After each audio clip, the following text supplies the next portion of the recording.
हम लोग एक संकल्प आज लेने बैठे हैं और वो संकल्प है कि ऐसा भारत अगली पीढ़ी देश में बनाएगी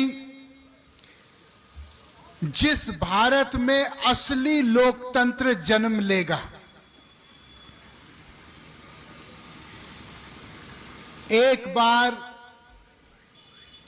राम मनोहर लोहिया जी को किसी ने पूछा कि नेताजी, आप कांग्रेस के खिलाफ इतना क्यों बोलते हो? आप तो पंडित नेहरू के मित्र रहे हो, लेकिन आप उनके खिलाफ पूरा बोलते हो, ऐसा क्यों होता है? उन्होंने कहा कि देखिए, मैं ना कांग्रेस के खिलाफ हूं, न पंडित नेहरू के खिलाफ हूं। उसी सोच से पल बढ़ के मैं आजादी के लड़ाई में आया, लेकिन जब केंद्रीकरण की राक्षसी ताकत इतनी बढ़ जाती है कि आम आदमी उस ताकत से दूर हो जाता है, तो कभी भी देश का गरीब आदमी अपने जंजीरें नहीं तोड़ सकता। भाइयों, हम इसलिए सांसद नहीं बने हैं कि हम मंच की बात आप तक पहुंचाएं। हम सांसद इसलिए बने हैं कि आपकी बात मंच पर बोल पाएं। जब इस देश में बेरोजगारी खत्म होगी, जब सबकी बेटियों और बेटों को काम मिलेगा भरपूर, तो वरुण गांधी बेरोजगारी की बात करना बंद करेगा। जब इस देश में जो आज सरकारी नौकरियों 10 सरकारी नौकरियों में से 7 सरकारी नौकरी केवल संविदा पे रेवड़ी की तरह बांटी जा रही हैं, और ऐसे ही गाजर मूली की तरह उन लोगों को कभी फेंका जाता है पूरा काम लेने के बाद, जब उनको पूरी तनख्वाह नहीं मिलती और 2-2, 4-4 हजार रुपए में उनसे 12-12 घंटा काम लिया जाता है, तो वरुण गांधी अगर ये नहीं बोलेगा तो फिर इस राष्ट्र का झंडा उठाने का संकल्प मैंने कैसे किया अपने हाथ में? अगर हम लोग भ्रष्टाचार के खिलाफ बोलते हैं क्योंकि हम मानते हैं कि ईमानदारी और राष्ट्रभक्ति ये दोनों सगी बहनें हैं।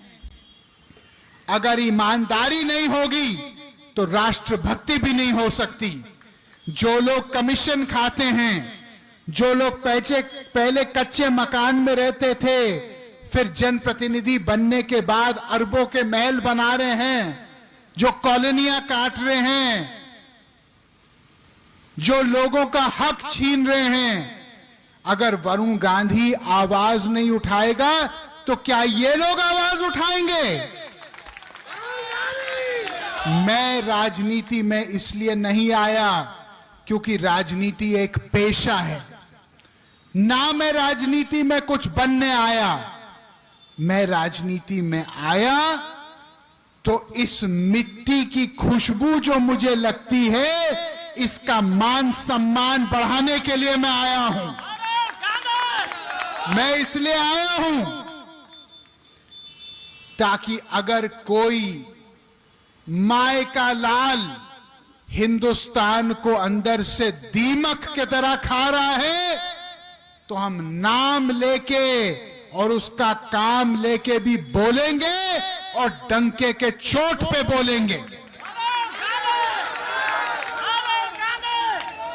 हमारे देश में आपके बाप दादाओं ने, आपके मां और दादियों और नानियों ने अपने कंगने बेच दिए। इस देश की आजादी की लड़ाई में अपनी हड्डियां तोड़वा दी, जेल की सजा काटी, सब कुछ अपना दांव पे लगाया, तब हमारा देश जाके स्वतंत्र हुआ।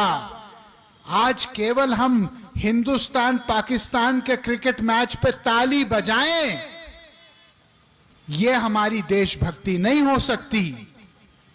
देशभक्ति हमारी तब होगी जब हम अपना सब कुछ दांव पे लगाने के लिए तैयार हों इस देश के लिए। आज मैं आपसे पूछना चाहता हूं,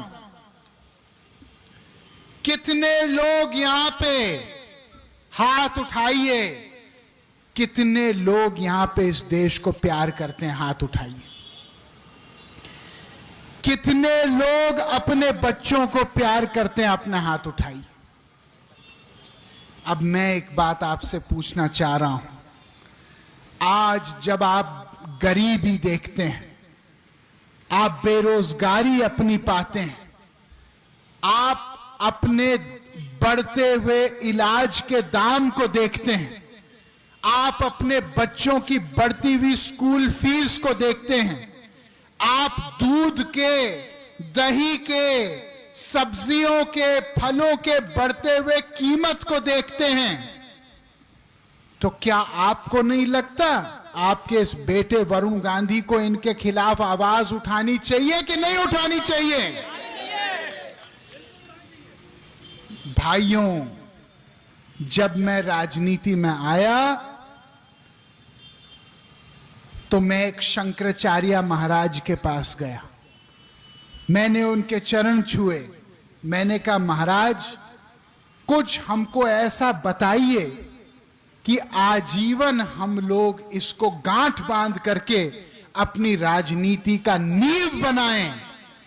उन्होंने केवल 2 लाइनें बोली। उन्होंने कहा, एक बेटा, दूसरों के हमेशा काम आना, और दूसरा बोले कि सच्चाई के मामले में कफन बांध के हमेशा चलना। उन्होंने कहा कि तुमको मैं आशीर्वाद इसलिए नहीं दे रहा हूं कि तुम एक सांसद, मंत्री ये सब बनो।